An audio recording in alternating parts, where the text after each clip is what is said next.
AEW is officially here, but what is next?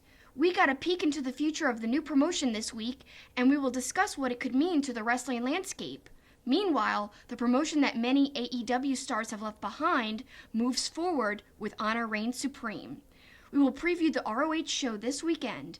We will also look back at a surprisingly tame New Year's Dash in New Japan, as well as Impact's homecoming at the Asylum.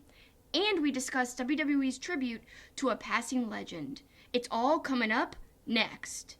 WrestlingInc.com brings you Two-Faced Wrestling Talk, the podcast that goes beyond WWE and goes in depth on ROH, NJPW, Impact, and more. Also featuring fun pop culture and wrestling crossovers, listener Q&As, and extended discussions about wrestling topics past, present, and future. Now, here's your host, Kelsi. Hi, and welcome to Two-Faced Wrestling Talk. I'm joined, as usual, by my co-host, Paul. And man, it's been a crazy week for wrestling developments, really culminating with the AEW rally. That's what everyone was talking about this week, and for good reason. It seems like it's going to change the whole landscape of wrestling.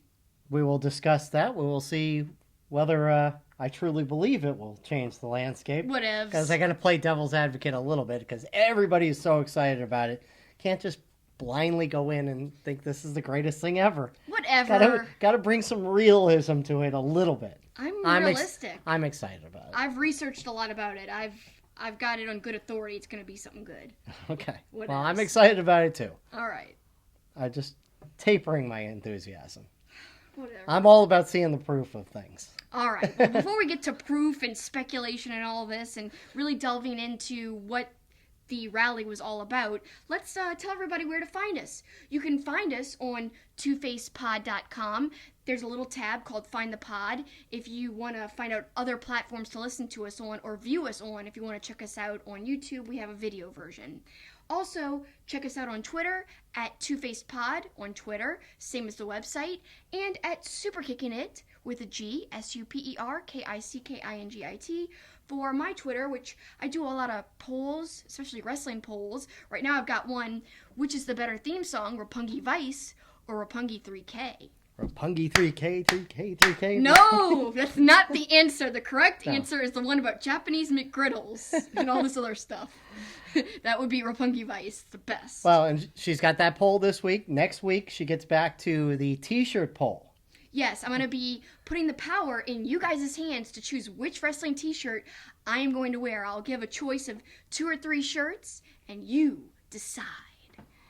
You have the power, as I used to say when we did the poll more often. But we're going to get back to it. Yes, on a regular basis. So, and we want to remind you that we want to thank St. Arnold Brewing for their support of the podcast, as well as mybookie.ag. Remember to use the promo code KICKIT and get an account opened up, and you'll be ready to go for this weekend's divisional NFL playoffs or into next weekend's championship games. But now it's time to give our opinions on the latest wrestling shows, news, and developments. It's time for headlines.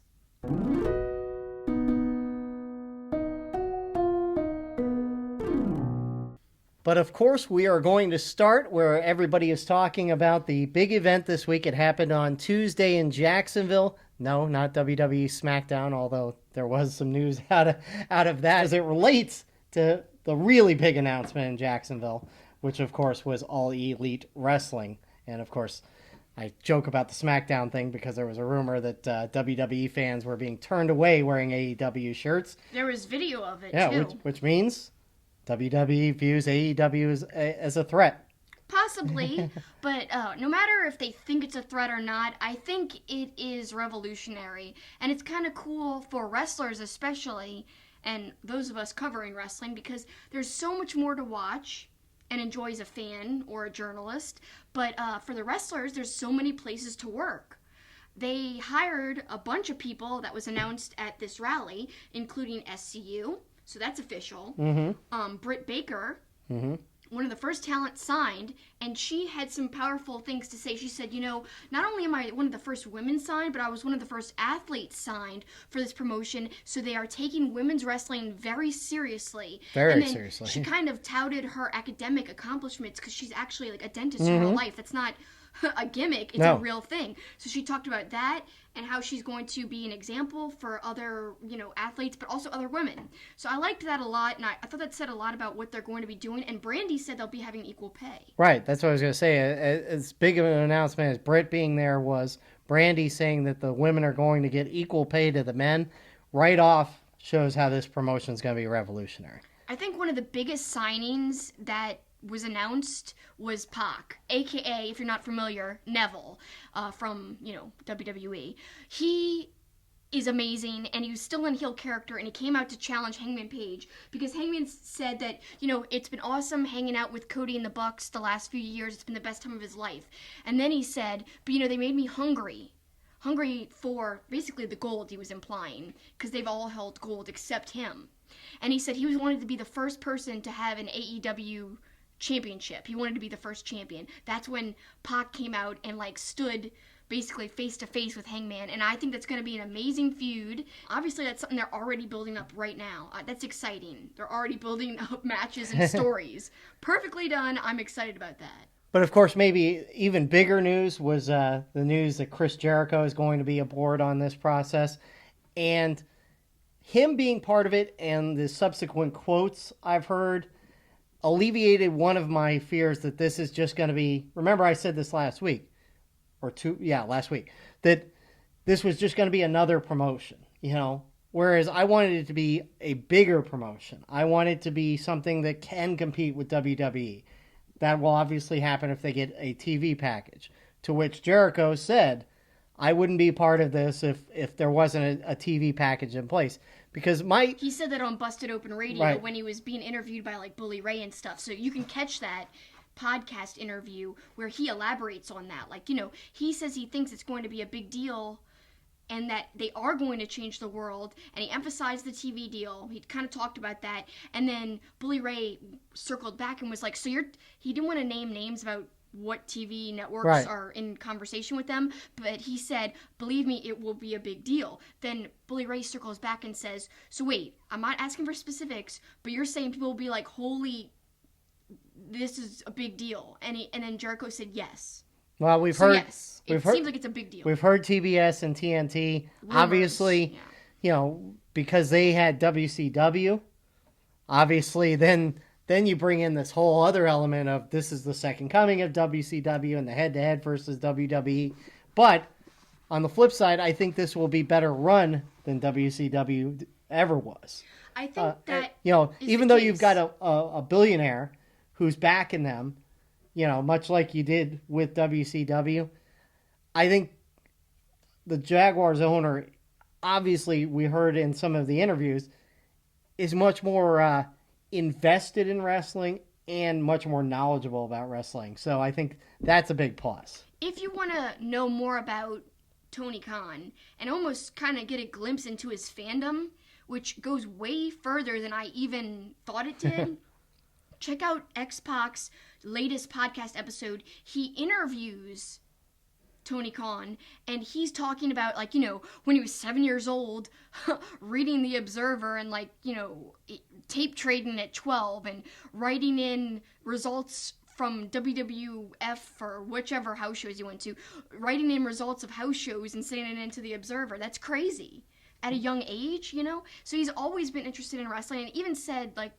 his football club in Fulham. In England are a little worried about his involvement in such a huge project taking time away from what he's doing. But he said, to be honest, he was spending any free time he had anyway on wrestling. So now it's kind of like he can make money doing it and still kind of give that same amount of time to the wrestling that it would have just been for fun before. So after seeing the rally, what is your opinion, I guess, right now, maybe compared to a week ago when we came on the air right after Wrestle Kingdom 13 and we talked about this a little bit?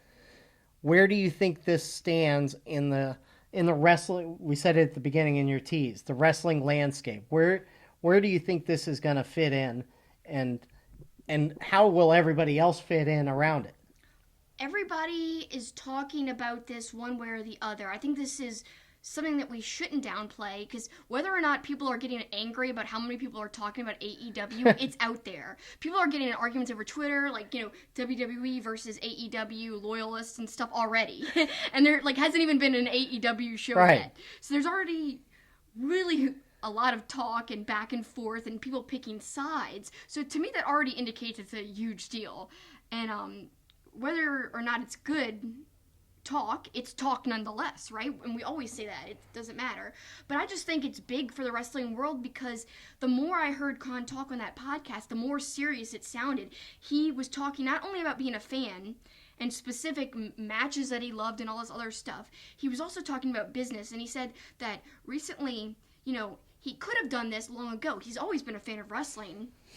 But you're not just going to jump in and invest millions into a project.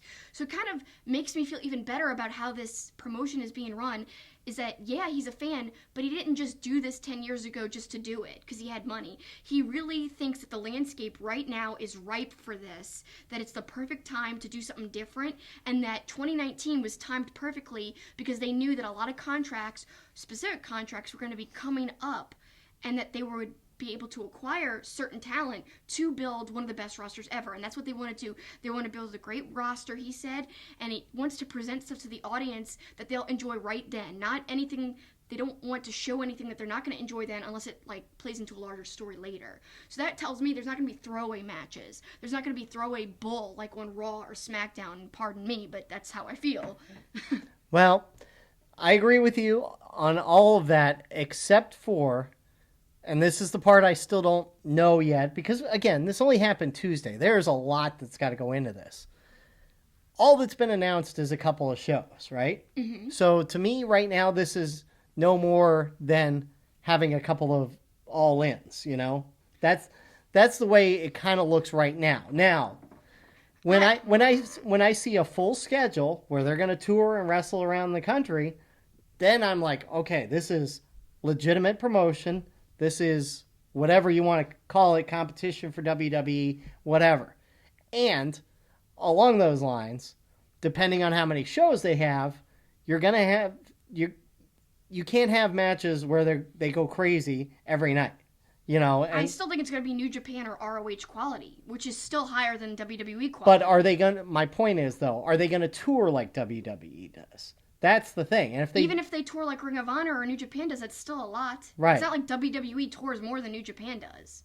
I don't think they do. New Japan has a ton of road shows. So to me, you're still on but WWE has 4 shows a week, including 2 TV shows and 2 house shows a week. New Japan wrestles all the time. They wrestle weekly. There's shows all the time. Didn't you just see me look up the schedule? There's tons of shows. Right. I don't agree with you at all. You're being way too skeptical. No, I don't think I am. I think I'm a little realistic in that, like I said at the beginning, I want to see the proof of it first. I think that you're jumping the gun, because I think that Double or Nothing and the other Jacksonville show will be a jumping off point. They're biding time. That's what I'm hoping it's going to be. I think it's going to be a launching point. That's what I'm hoping. hoping. Their TV deal. Yes. They might even announce it there. Or maybe use it as their launch on a channel. Look. I know you're very passionate about that. I agree on all that. But right now, all I'm seeing is 2 shows. I want to see what comes out of this. That's the thing. You will see. Okay. Well, we will. And again, I'm the kind of person that I want proof. I want evidence. I think the evidence will be forthcoming. I hope so, because it seems like it's going to be a fantastic promotion. It does. But I'm not just going to go in with glazed eyes like, oh my God. I'm not going in with glazed eyes. I'm basing this TV thing Jericho said. Why would Jericho be involved in something that's just going to be 2 shows and done? Why would he basically... WWE's already taken him out of the intro, by the way. I don't know if you noticed that. Did not know that. Or heard that. They already took him out. There's proof. Somebody did, a screen capture of, the old intro, last week and then this week's. Interesting. Yeah, so already he's out of there, and he was moved to the alumni section of their page as well. That was also reported on Wrestling Inc., as well as all over Twitter. It's all over the place. But, so to me, I don't think Jericho would jeopardize his relationship with WWE I agree. just for something that's a one-time show. I really do think, and I don't think it's going to be a one-time show. I really don't. So I'm just saying, your skepticism doesn't match up with all the proof that's already coming out. But I do think that they're leaving stuff up to surprises, and also they probably need time to build the roster, which that's going to take time. Yeah, well, planning these events, which are months away, will give them some time to get that together. Right, because we got to see again. Look, they're going to either have to absorb another company or have active working relationships with all these companies. Well, then they're going to have Tony active. Khan says he's not looking to absorb a company. Well, then they're going to have active relationships with all these companies to be able to put on a show with full rosters. Yes, and he said that he's looking to do that. He said domestically or internationally, he's not opposed to working with people at all, and he thinks that's the direction business is going in general, and that's how to succeed in this climate of wrestling right now. So to me, all indications from Tony, from Jericho, all these interviews that are coming out are indicating that they're going to be working with some people. They have to be, like what we said last week. Right, they have to. That's the only way it's going to work, because you can bring in all the fresh-faced talent, or indie guys. That's not enough to fill out a roster if you're going to have a weekly promotion, a weekly TV show, all that stuff. So it's going to take time. I mean, yes, this could change the wrestling landscape, but it's going to take time. Let's not act like this is going to change things in 3 or 4 months. X-Pac says it's changing it now. But by the end of the year, especially with all the contracts that are up in 2019, see, that's the interesting part to me. Sin Cara posted a picture of him and Cody Rhodes when Cody was Stardust on his social media today. Wow. So it's like people are speculating, does that mean he's leaving? Yeah. Because reports are that he's unhappy. Right. And I think it was Sin Cara. And that's going to be the really interesting thing is when these guys' contracts are coming up in this year, how many of them jump ship to AEW? Because that even more will legitimize what a threat this promotion's going to be. The Revival were wearing #FTR. As we know, FTR was made famous on Being the Elite. Right. They were wearing those trunks this past week on WWE television. But so I wanted to go see if they addressed that on their Twitter, and I can't remember, of course I can't remember which member of the Revival it was that I looked on their Twitter, but the pinned tweet was the Young Bucks tweet. The tweet that said, "We will have the Revival versus the Young Bucks, remember this tweet." It was the pinned tweet. And I was like, what the heck does this mean? So that was kind of cool. But also let's talk about quickly, you alluded to twice now our podcast from last week. We went live on Wrestling Inc.'s YouTube channel, which we've never done before. Went really well. We want to thank all of you guys if you're listening to our recorded podcast for the first time after having seen us live. Thank you for sticking with us and giving us a chance. But we talked about Jericho last week before we knew he was going to be a part of AEW. And we touted how he was a revolutionary, and I said he was the GOAT. And we had a whole long conversation about Jericho and how he's such a revolutionary and he constantly is changing to stay relevant. He's so smart like that. I just want to say a couple quotes from the rally that I thought kind of cemented what we said. He was being a little egotistical, but hey, he was telling the truth with his quote here. He said, "I'm here with AEW. I'm not here for the money. I already got the money. I'm here because I believe in doing something different. I believe in doing something new." And then later he says, that's what I've done my entire career. I'm a maverick. I'm an outlaw. And he says people should remember the day. And he goes on and on. He said, the point that I'm trying to make is not to change the world, and AEW is not here to change the world. We are here to change the universe. Such a powerful statement. And he really says that this is a jumping off point and it's starting now and it's going to go on forever. That's what he said. So all of his really powerful statements telling me that this is something way bigger. He was such a loyalist to WWE. I think he just wants to do something different and have his own place in history. He's never been scared to change, what he's doing, to change it up, to break the mold. And we're seeing that again. And I could tell he just hit it off with the Bucks. He's always gotten along good with Cody. So I just think it's a huge deal, some of the things he said at that press conference. And another big moving part in this, obviously Cody and the Bucks. I believe they're all technically executive vice presidents, all three of them, which is kind of cool. And I think it'll keep things pretty even. No one's going to get too egotistical or too powerful or whatever. And I really have no doubts about them booking and running a company because they did such a good job with All In. But even beyond All In, going back further, if you look at what they've done with Being the Elite, how can you build a roster? Well, they actually built stars through Being the Elite. I don't think Hangman Page or Flip Gordon or any other members of kind of some people who got popular on Ring of Honor kind of got that way through Being the Elite. Like even SCU, Scorpio Sky, let's say, for specifically him. they're all more popular than they were basically like before they were on Being the Elite. So to me, even more so than Ring of Honor television, it was Being the Elite that built them up. And a lot of that was kind of created through the minds of Matt and Nick themselves, not through Ring of Honor's creative. Although I love Ring of Honor's creative, I'm not bashing them at all. I'm just saying I don't think Matt and Nick and now Cody will have any problem building stars, because they're kind of been building stories and stars through the show for at least a year or two now. Now, the only thing I'll counter that, even though, again, I completely agree with you, that was on a macro level. You know, they were developing a kind of a star at a time on their web series. This is building stars over the whole promotion. So is that going to take time away from their wrestling?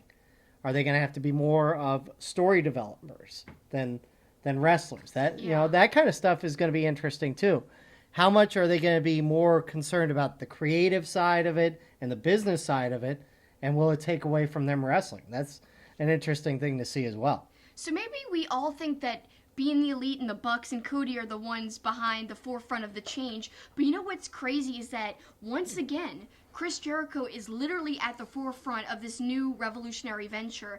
I mean, obviously he's not the exact brains behind it, the Bucks and Cody are, but I just find it fascinating that if you go back to all the eyes that started to turn onto New Japan, it started with Jericho building up the feud with Kenny Omega and just having that surprise kind of appearance in New Japan Pro Wrestling, thus culminating with the Wrestle Kingdom match between Kenny and Jericho. And that was awesome. And like I said, it kind of opened up New Japan to a whole Western audience that maybe hadn't known about the promotion before because of Jericho. So not only that, and that was brought upon his involvement with Don Callis, who he got back into the wrestling business, who now is involved greatly with Impact and is making changes there. So Jericho had a hand in kind of New Japan's rise back to prominence, Impact's rise back to prominence, and also doing a whole new revolutionary venture with the Cruise, and the Cruise was working hand in hand with Ring of Honor, which is also crazy. It's like, so how many promotions has Jericho had a hand in less than a year? Now he has a hand in this new promotion, AEW. It's crazy. In one way or another, whether it was direct or kind of indirect, he has touched at least 4 promotions, if you don't even include WWE. That's insane to me. Well, and it says a lot that he's got a pulse on like what's going on right now with wrestling and the landscape. Well, we have plenty to say about this, obviously, and we're not alone. Normally, we save our questions for the end of the show, but Ask Two-Faced was on fire this week with questions about AEW, so we're going to incorporate it into the discussion. Several questions from you guys, and we will start from NYCKNP. Something we kind of touched on. There are rumors that AEW will have a TV deal with Turner Sports. If true, what are your thoughts on pro wrestling potentially returning to TNT, TBS? Will this benefit AT&T's streaming service? Obviously, I think it would be a big coup for Turner Sports if this promotion is going to be as big as we think it can be. And I think it's a natural fit for them because they've been in the wrestling business before, but also know the mistakes that were made in the wrestling business before. So I think they would be a good guiding hand almost for AEW in that process. So, and of course, AT&T streaming services would totally benefit from this. Yeah, definitely. But, you know, mistake me if I'm wrong, but, like, didn't the network involve themselves in workings of WCW back in the day? And isn't that kind of partly what was the problem? So it'd be interesting to see the dynamic between the people who actually run AEW and the TV execs, whatever channel they wind up on, and how they all relate together and involve with each other, and how they affect each other. Well, and just write down the little things, and we've seen it on the documentaries, the Monday Night Wars, where WCW made a lot of mistakes in that they hired just Turner Sports guys. Yeah. Who didn't know wrestling at all. So that will be a different part. Like AEW would have to have their own TV crew, because that was a huge thing, because they had guys shooting wrestling who didn't know spots, you know? Yes. So that's going to be part of it. You know, the difference, I guess, would be this would be like a league signing with a TV. You know, so they can't touch the league. Like yeah. That would be what it would be like. It would be like, you know, in the day, it would be like if Major League Baseball signed with Turner Sports and then Ted Turner starts telling them how to enforce the rules, you Right. know? This way, I think it'll be separate because it'll be a separate entity with TV rights. Right. So I think that'll be the difference. It's completely different from before where, like, Turner was involved in the promotion. Right, exactly. So that's the big difference there. So it's still interesting to see because there still could be restrictions of what you can or can't show. You know, time limits, which they've, you know, not really had to deal with as much. But we'll see. It's all quite interesting. Don't really know exactly how to answer your question because it's all speculation, but it's very exciting. So now we've got our question from our good friend, Good Guy Dave, at Dave Pizeski. How do you think AEW's partnership with Oriental Wrestling Entertainment helps them going forward? Now, I'm not that familiar with this company, but Matt Jackson was so enthusiastic at the rally. He said, you know, if you don't know who they are, you will soon. They're incredible. They've just blown me away, the type of stuff that they've done. He compared them. He's like, it's like watching Lucha Libre mixed with Kung Fu, mixed with, martial arts, he was saying, like, besides just Kung Fu, other martial arts. And I forgot, he said a third thing, all mixed up into one. And he said, it's awesome, and it will blow you away, and you'll love it. So, to me, that was good enough praise from somebody who's already an amazing high flyer. And I'm interested to see what their stars are going to bring and how the partnership's going to work. Well, and hopefully, it still leaves the door open for other promotions to work with AEW as well. Well, and it will help OWE for sure to get their name out there a little more too. Well, that's what Matt even said. Yeah. Like, we want to give them a spotlight. Right. So we're going to give them this opportunity. That's what he said at the rally. So I think that'll be great for OWE. Next one from at Krasinski RJ, our good friend, who asked, what will AEW have to do to compete with the bigger promotions? I'd say you kick this question off. It's totally your thing. Well, I mean, TV deal. TV deal is a huge part of it. I agree. I think along the way of that TV deal, it's got to be live TV events. It can't be taping 4 TV shows in a week for a month's of airing. I know that you've always kind of disagreed with the Ring of Honor doing that. No, that's one of your big qualms with that. But it just, I mean, generally it doesn't hurt things because, you know, unless you were there, you don't know. But spoilers get out, all that stuff. So I think it would have to be live TV shows. Obviously, as I mentioned a little while ago, this is going to have to be a traveling promotion. And again, we're in the infantile stages. We can't even think about getting to that point until they develop a full roster. So even the second half of the year would be ambitious for that kind of stuff. But that's got to be, if it's going to be the WWE competitor, which I think right off the bat, it's on par with Impact and Ring of Honor and all those, probably a little higher than that. But it's still, WWE is still way here. So they've got to do all these things to get to that level. And then I think that there's hope that they could. Yeah. Because of the backing, because of a TV deal on the table that apparently is really good, that Bubba Ray said it'll make you go, oh, you know, and the oh, people crap. and again the people that are involved. I think they make it a legitimate promotion that certainly can be a competitor. And you may be noticing we're both coughing a little bit.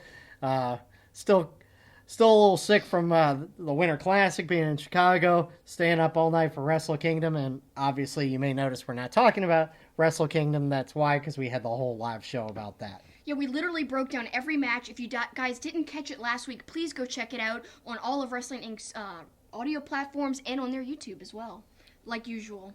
All right, you got the next one. All right, next one's from one of our best friends at Take the Bump Pod. With all of the great talent moving to AEW and all of the great talent being shown on Impact Wrestling, and with both companies seemingly willing to work with other promotions, what do you think of the possibility of an Impact versus AEW show sometime this year? I think there are some great matches in there, he says. And I think he's got a good point. We actually kind of talked about this last week on our live post-Wrestle Kingdom show.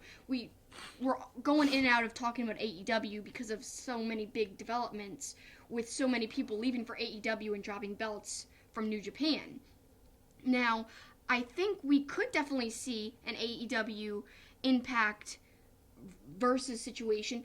I mean, what makes me think that they're going to work with Impact specifically is Don Callis and the relationship he shares with Jericho, and also the Bucks choosing to ask Callis to be a part of All In.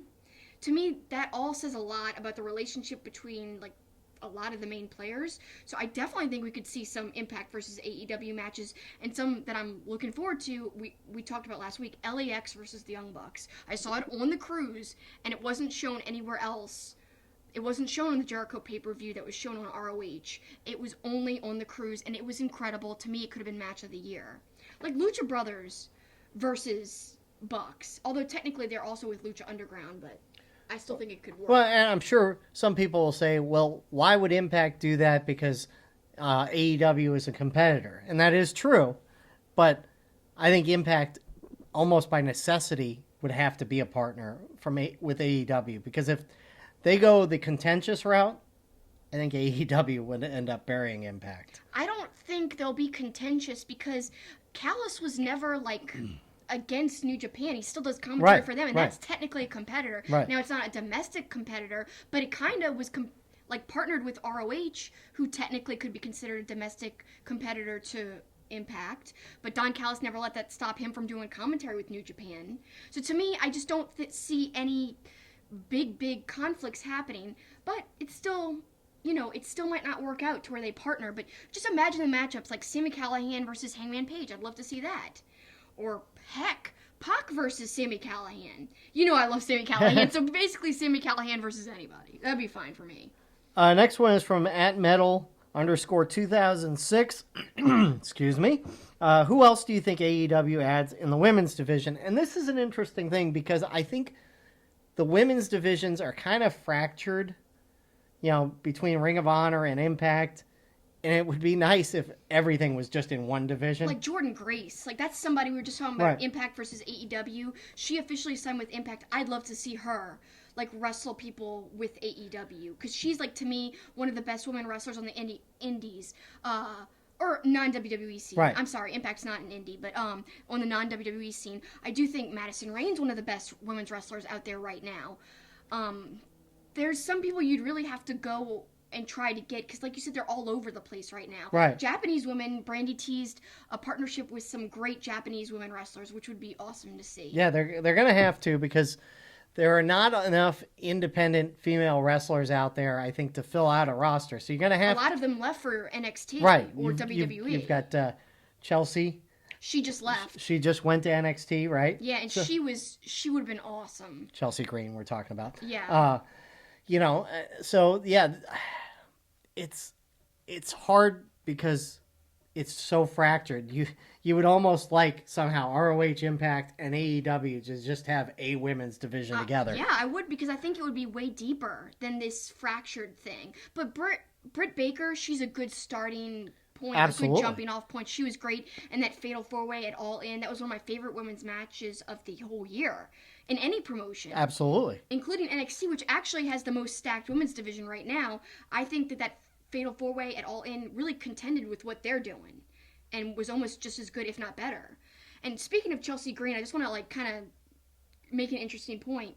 I think it's funny that she just went to NXT, and I think somebody to keep your eye on is Zack Ryder, because him and Cody are best friends, and I think it would benefit him to leave. I really, really do. Yeah. He's somebody who could do stuff with his own YouTube channel. He could succeed on his own creativity if he had the platform and was actually featured more. And people get behind him as an underdog all the time. You've seen it now and then throughout his WWE run, but it's never been consistent because he's never been booked consistently or featured consistently.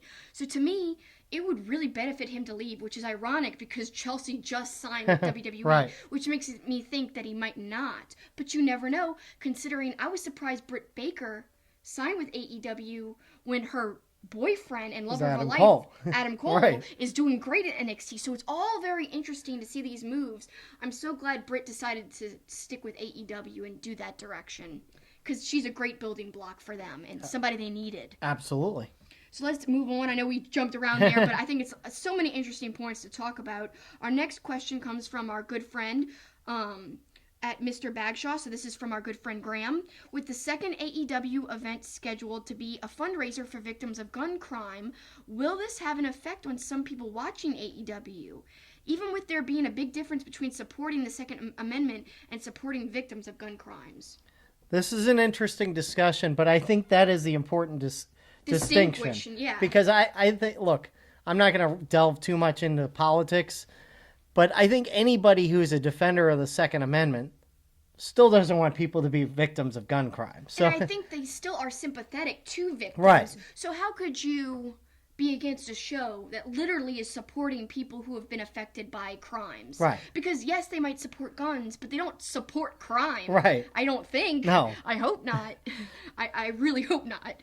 So I don't think that they're gonna have a problem watching AEW, because to me they're supporting victims and that's all they're supporting. Like I don't think they're trying to make a political statement. I think they're just trying to help. Because Cody's actually supported other causes as well with some of his meet and greets in the past. Like his NWA meet and greet, I think benefited some kind of cancer or sickness. And I find all that very commendable. yeah, so I mean, look, I think there will be a little you can read into it politically, that, you know, maybe they're trying to make a little statement, but I don't think it's enough that it's going to deter people. Well, I think Florida's been a big, a place of a lot of gun crime recently, especially with that big one. So I think they're trying to say, like, our second show is in Florida. Let's support, like, one of the big disasters that has happened in the past. Parkland school shooting, of course. Yeah. And I'm sorry, I'm stumbling over my words. I really am not feeling well this week, so I apologize. Next one from @Rakaguchi. Do you think Funaki would be a great addition to AEW? I would say sure, because it's just funny. He would be funny to be in there. He would be, yeah. He would be the greatest announcer ever. He would be. In AEW, right off the bat. And there's a lot of people who kind of are speculating about who the announcers will be. There's a lot of interesting names, floating around. I can't wait to see who it's going to be. All up to the Bucks and Cody, I suppose, and I guess Tony Khan. I don't know how much of a say he's going to have in, the booking and the roster and stuff, but it seems like he's pretty darn involved and that he knows wrestling, so that can't hurt. We'll just have to see. Our next question comes from Michael Berry Sr. Thanks, Michael. He says, how excited are you for AEW? And who would you like to see join the company? Man, I gotta tell you, I'm so excited. And I really wish that, Chelsea Green wouldn't have signed to NXT, because I would have loved to have seen her in the company and be a pillar for the women's division, as I said a few minutes ago. But, obviously, I'm thinking Kenny Omega's going to go there. All those people telling us last week during the live podcast, he's going to WWE. I knew they were wrong. And I still am sure they're wrong.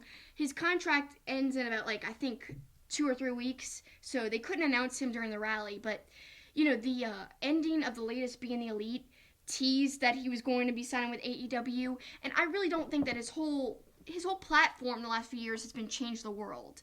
And his whole thing has been about sticking with his friends. They've been building this up. Why would he abandon, his best friends?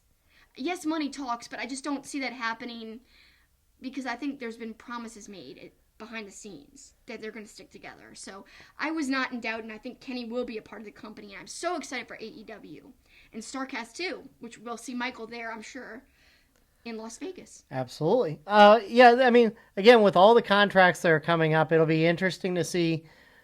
I guess the best way to put it, it'll be interesting to see who's the biggest major defection from WWE. I mean, I think there's going to be people. I mean, you mentioned Zack Ryder, and Zack's a name, but he's not a big name. I'm talking about a major defection. I would love to see Sami Zayn. Right. I don't think Sami Zayn is ever going to get to the heights that he could get in AEW. I think he could be a champion in AEW, like a world champion. Right. And I think he would be, because the Bucks know about his talent. Even if he didn't revert back to El Generico, even if he just stayed as Sami Zayn, which I love that character. I love both of his characters. So to me, God, I'm pipe dreaming, but I don't think he has a family to take care of. So I think take a risk. But something that makes me hesitant about having my hopes up is that he's so into the causes. He's been really, prominent about, Sammy for Syria and stuff like that. Right. And WWE has allowed him to do that and have a really large platform to do his kind of giving back work. I think he likes that so much. I don't know if he'd want to give that up. And Kevin Owens really seems like he's been converted to a WWE guy, and that he's just so entrenched in that world, and he has a family. and the family are fans of the company, et cetera, et cetera. So to me, the Bucks were best friends with Owens. If Owens didn't have a family, and if he wasn't so entrenched in WWE, I would say Owens in a heartbeat, but I just don't see it. Yeah, I mean, you've got to look at guys who don't think they're being booked well. Yeah. I think that's the kind of guys you got to look for. I mean, Anderson and Gallows, for sure. I think if you had asked me maybe a year ago if this had come about, I think Cesaro would have been a guy because he was not being utilized well enough as a single. Now he's having fun now he's having fun as part of the Bar. They're they're tag team title holders, so they are being used well. But that's the kind of guy in these time frames that you can look at and go, all right, who's not being used very well? But whose contract is up? Whose contract is up, but who really cares about not being used well? There's some people who are okay to just have fun. There's some people who are like, yeah, I'm not the main event. That's okay. I'm not even on every show. That's okay. I'm making good money. Like Gallows and Anderson don't seem unhappy. No. Like they've even said, like, we're making good money. We'll take it. So to me, they might not even want to leave. They might be happy with what they're doing. So who wants to really change the world and be a part of something new, and their ideals are worth more than anything else? Not that they can't make money, because apparently they can, and apparently there's talk of health insurance and health care. Right. Now that could change the whole landscape of WWE even, because they might have to get competitive with that. Right. Because they could lose out to people. They could lose out to AEW and lose some of their people. All of that's so interesting and intriguing and is awesome, in my opinion. So let's kind of change gears. We talked so much about AEW, and that is really something to be very excited about. But, they kind of all left Ring of Honor. Now Ring of Honor has to rebuild.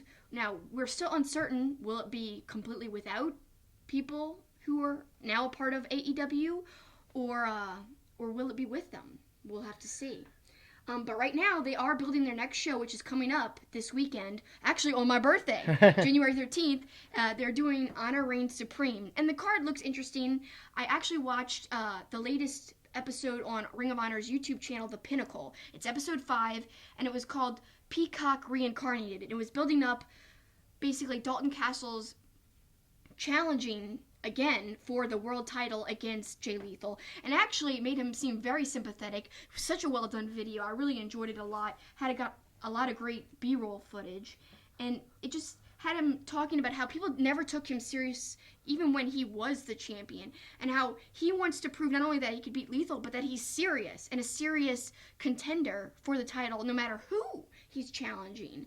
And to me, that's interesting. It was very well done. So if you guys are not familiar with what's happening with Ring of Honor right now, check out the latest episode of The Pinnacle. It's episode 5 on Ring of Honor's YouTube channel right now. Yeah, this show intrigues me because it's funny. As you look at the match card, you're like, man, there's a gaping hole with no Young Bucks, no Page, the tag division, no SCU.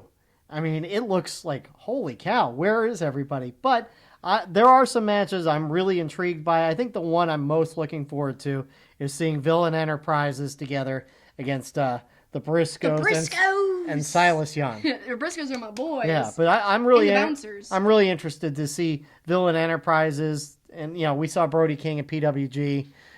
Really looking forward to seeing how those guys work together. I think that's going to be interesting to see. I know they've been on TV a little bit, but this is really going to be the first chance I've really had to watch them together, so I'm looking forward to that. So yeah, I'm sorry, the Bouncers are not in that match, but the Bouncers are one of my favorite tag teams in Ring of Honor that are still there, but I don't think they're on this show, are they? No, not announced yet. Yeah. Not announced but yet. I am looking forward to seeing Juice Robinson on the card, Best Friends. People keep asking me who do I want to see rise to prominence in 2019. Trent Beretta. Well, he broke up with Roppongi Vice, and my latest poll, like I said, was about which theme song do you prefer. So they made him leave Roppongi Vice with Rocky Romero, and I loved them together. They had great tag matches together. And they kept touting, well, now he's going to be a heavyweight. He's going to be a singles guy. And yet he's still working just with another tag team as a part of Best Friends. But they're building tension between the two of them. So they could break up, and that's what I'm getting at. I think he might finally be building towards a singles run, I hope. So hopefully he could be somebody prominent, not only for New Japan, but maybe with Ring of Honor? Yeah, well, whether or not through the partnership or not, I don't know.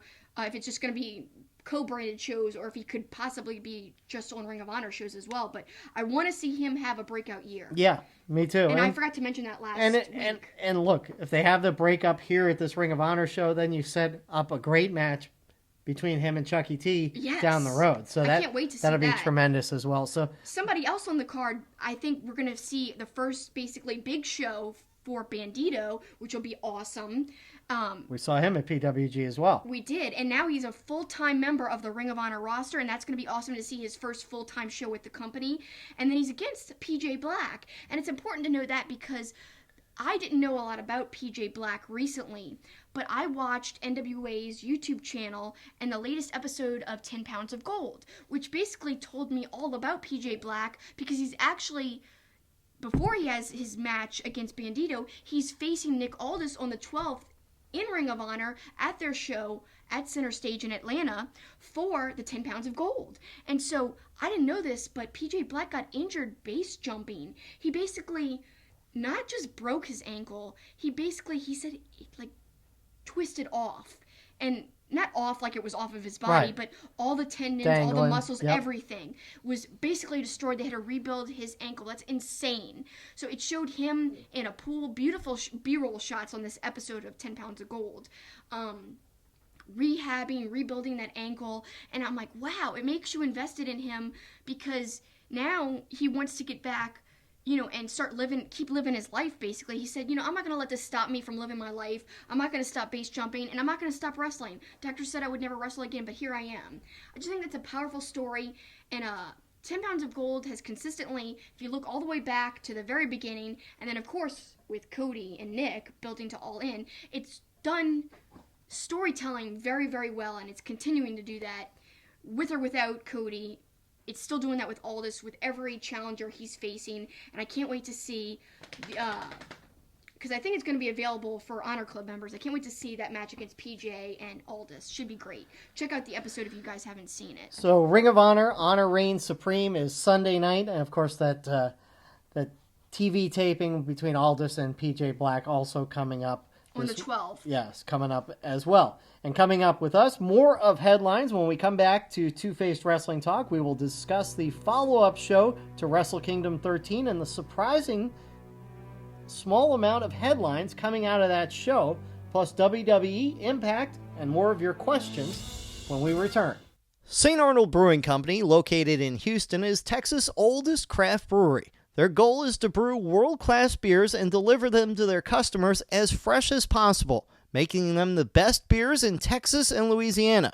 Their customers are beer lovers, people that appreciate great, full-flavored beers. So whether you're enjoying an Art Car IPA or a smooth-drinking lawnmower, look for St. Arnold beers throughout Louisiana and Texas. Our awesome wrestling logo is by artist Eric Hodson. You could check him out at erichodson.storeenvy.com, where he has tons of other wrestling artwork. He really is an incredible artist. His Twitter handle is @Dreaded Dinosaur, which is named after his comic series, The Dreaded Dinosaur Man. Thanks, Eric. We really love your logo. Welcome back to Two-Faced Wrestling Talk, and we continue with headlines as a little different way we're doing the show this week, and we're going to go into Impact. They're a big pay-per-view this weekend, Homecoming. Overall thoughts on the show. End of the show, I said it was a 3.5. You said... I said flat 3, man. I was not entertained very much. Of course, I love my boy Sami Callihan. I love Willie Mack, and that's who he had the match against. There were some entertaining parts in the main event, of course.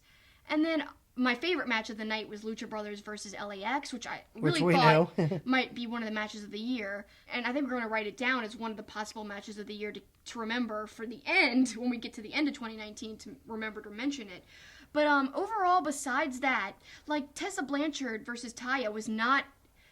I didn't like it as much as I did their first match. No, the first one was much better. Much cleaner, much crisper, and so on and so forth. So to me, I just didn't like their rematch as much. Even though Taya won, it didn't feel like it was a clean finish. And the same thing with Johnny Impact. That didn't seem like a clean finish either. Yeah, very clunky ending to that Impact cage match. Yeah. I thought something crazy was going to happen. And then I don't know if they messed it up or... It was just all very odd what happened on the ropes there. You know, I know I sound like a broken record on this. At some point, we're going to stop buying the pay-per-views because $40 is too much for a pay-per-view. Usually, it's only you harping on the price. And I'm like, whatever, I support wrestling. To me, this was insane that I paid $40 for this show.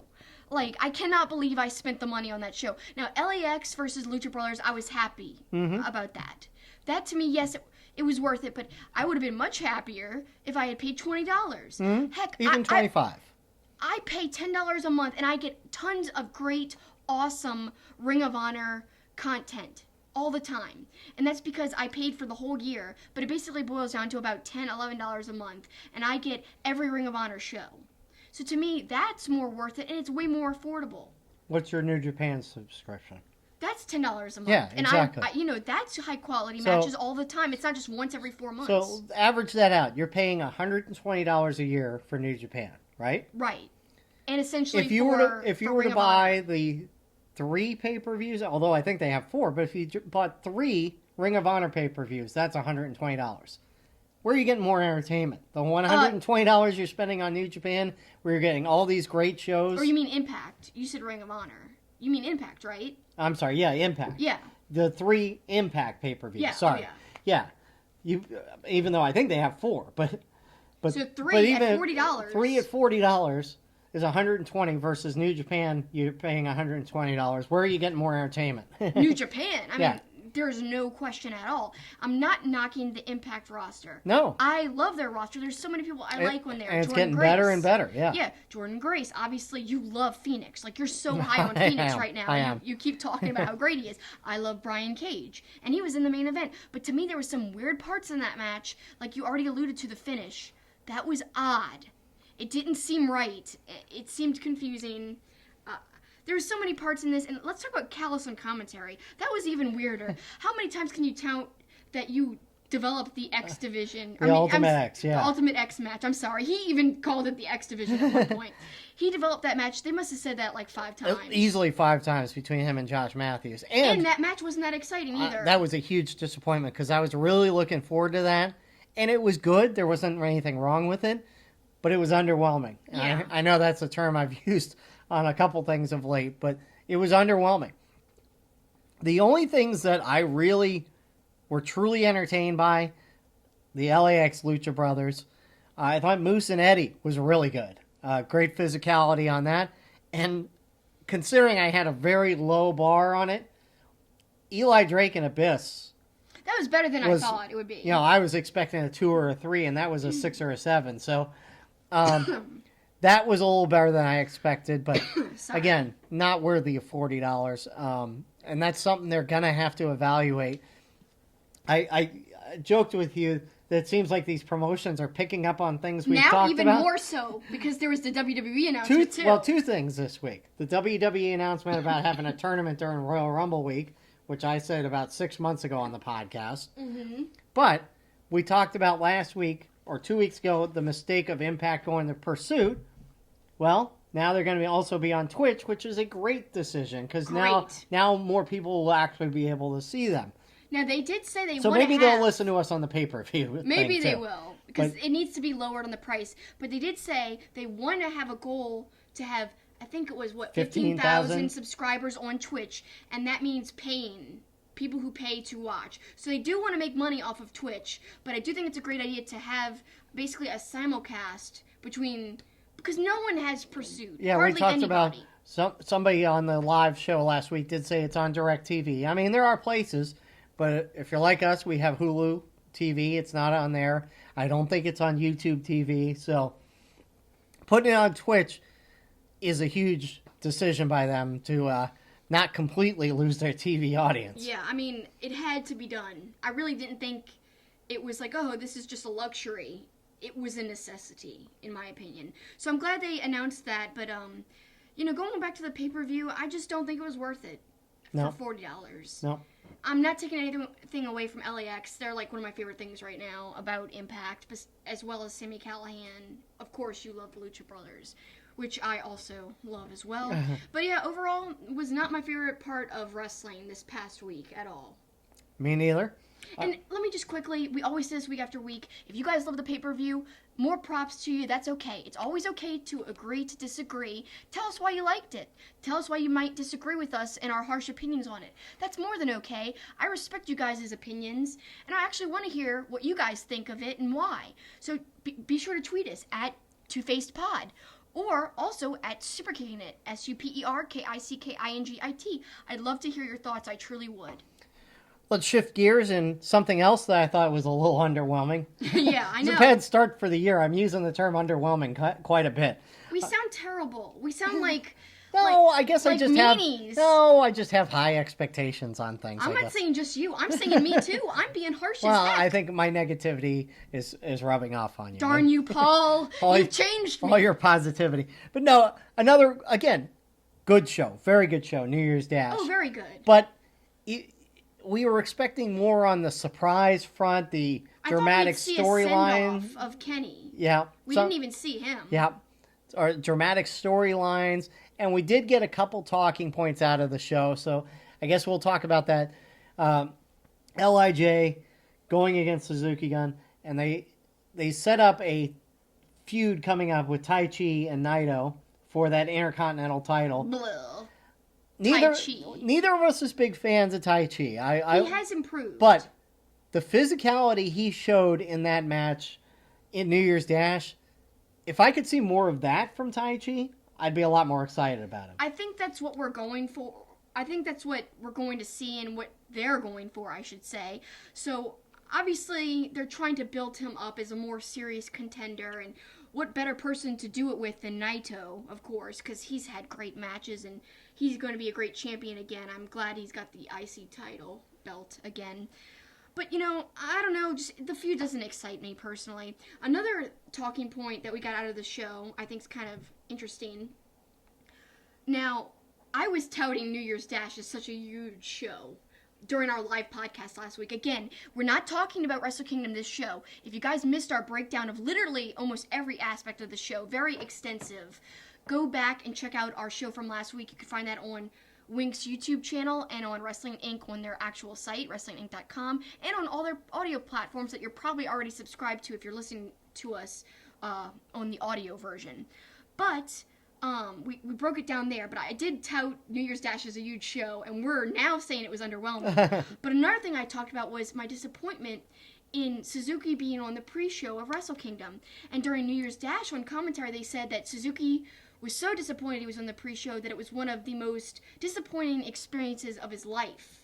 I think that's, I don't even think, I think it was even harsher than that, actually. He was embarrassed to be on the pre-show, and I believe he used the terms he was going to make up for it, I believe is what he said. Yeah. Unhappy to be on the pre-show. It was the biggest embarrassment of his life. That's what they said on commentary.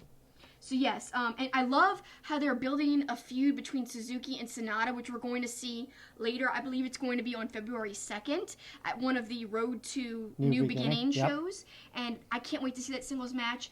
And Sonata tried to put Suzuki in the Paradise Lock, and Suzuki kind of countered out of it and basically put him in an arm bar, and that was flippin' awesome. Suzuki, I love you. That was great work building towards that future feud. And we also got Jay White calling out Tanahashi, basically berating him for being an old man. And I know you liked when Jay White insulted him. Yeah, so come on, old man, you can barely get through the ropes. Yeah, and it actually looked true.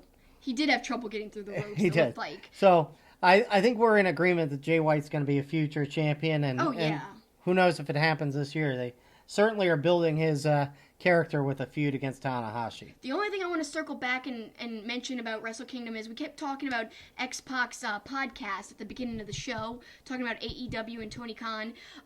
Him and his co-host, this really very knowledgeable girl who I really respect, they were both talking about how they liked the Naito versus Jericho 2 match better than Naito Jericho 1. I disagree. I like the second.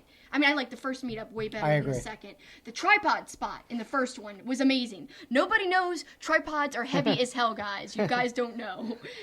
I'm telling you, they're scary heavy. And he just dropped it full force on Naito in the first match. Other thing that we didn't mention in the AEW discussion that we should talk about since we're talking about New Japan, Kevin Kelly was asked whether he thought there would be a partnership between New Japan and AEW. He said literally, absolutely. That's what he said. He said absolutely. He thinks there'll be a partnership. That's pretty strong words. I agree. Yeah. And it's somebody who I think is in the know backstage about things developing and happening with, who's running the company in New Japan. So I think Kevin Kelly is a good person to put your faith in. I think he could, give us an inkling of what's to come with a partnership. I believe him. Could be a big factor in AEW's success. Yeah, and he also said he was very proud of everybody and that he's very excited to see what this means for wrestling. All right, finally, let's switch to WWE. Not a lot of huge news out of the shows this week, but obviously the huge news out of the wrestling world, and all the wrestling world recognizes the impact that Mean Gene Okerlund had on the business. One of the greatest. Great video tribute. If you didn't get to see it on Raw or SmackDown, it really epitomized and showed everything that was great about Mean Gene, from his self-deprecating humor to his interviewing style to his interaction with the wrestlers. It really was a great video package. It was. I loved the video package, and it made you smile. And even I didn't watch, obviously, Mean Gene live growing up or anything, but just the history, it's so meaningful, and it even made me tear up. Just, how many people had such great things to say about him and stuff, and it was awesome. Yep. Powerful, moving. Got Hulk Hogan back in the ring talking about him. I've told this story before about Mean Gene Okerlund, and to me, it really shows how he could pivot and was very funny, even when the viewer didn't know. I don't know the wrestler. This comes from somebody who used to work at WWE, but a wrestler had taken some pictures of the previous evening's activities with a female, and the pictures circulated the locker room, and Mean Gene Okerlund was doing an interview with the wrestler, holding the pictures, and said to whoever the wrestler was, "I can tell by these pictures that you're a man of action." And that's how they set up the interview segment. So that's the kind of humor that Mean Gene Okerlund brought to wrestling, and he was great in so many ways, and it really was a great tribute to him on Monday night. Yeah. Other talking points, Sasha Banks took on Nia Jax, and we've talked about this before. Sasha takes a beating. She's one of those wrestlers that really, you've mentioned it in the past, you worry about her health because she takes some really brutal spots. Yeah, she does. People are actually kind of complaining about Nia being, reckless. That's, the new thing is people be like, Nia's the worst, she's going to hurt people, and why is people okay with how she does things? Why are people all right with that? Don't they see what she's doing in the back? And yada, yada, yada. People are always mad and judgmental, until you wrestle, I don't know if you could say much about, judging her or how she wrestles. I'll tell you, that spot, though, where she drops Sasha on the case was pretty brutal. And now Sasha's on the apron? One? Well, that too, but also on the technical case. Oh. Because kind of threw her on there. That was pretty unbelievable. So now Sasha versus Ronda Rousey at the pay-per-view. What do you think about that? It should be good. Yeah? Yeah. WWE, it's just not as exciting right now as AEW stuff, and I'm not trying to be one of those loyalists or anything, but it's just there's really nothing big really on the horizon right this second. Do you think so far into this new year that they're living up to their promise of change? I will say, in watching Raw, it seemed like there was a little more commitment to longer, better matches. And I don't know if I'm reading too much into that, but it sort of seemed that way. It seemed like there were some better matches. Look, again, just like I said about the AEW, you got to prove it to me. WWE's got to prove it to me. This can't be a 2-week storyline that we're improving the product and all that. Prove it to me week after week that you're trying to make the shows better. Yeah, I agree with you. Especially now that there's, all this talk about other promotions and promotions working together. They got to step their game up. They do. Whether or not, because people were arguing all over Twitter about what does competition mean? Will AEW be true competition? And a lot of people doubt that. Well, AEW naysayers doubt it, whereas AEW loyalists are like, yes. But also other people are in the middle being like, competition doesn't have to mean going head to head. In fact, I saw on Twitter somebody say, I can't remember who said it, it's already competition in that they're bidding for talent that WWE wants. I mean, Ring of Honor's competition to WWE in that way. They're bidding for people that WWE wants. So in that way, yes, everybody's competition with everybody because they're trying to get the great talent that exists and is out there right now. Well, or hold on to people they already currently have. And look, if WWE is going after Kenny Omega as hard as we think they are, then yes, AEW is competition. And AEW ends up getting Kenny Omega, which I think they then will. I think that's going to wake a lot of people up too. Yeah. So we'll see.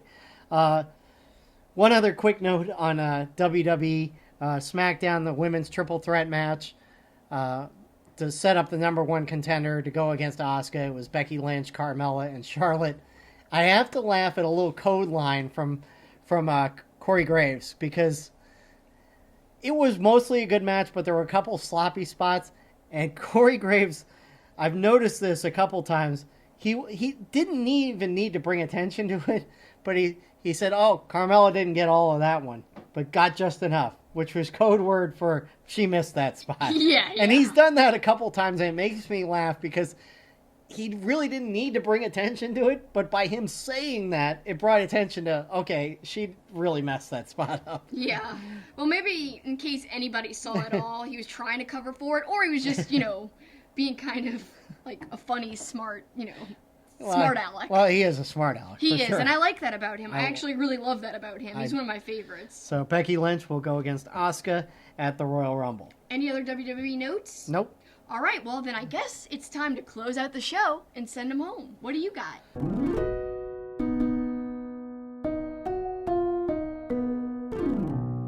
Well, I'll stick WWE and revert back to the Mean Gene Okerlund thing.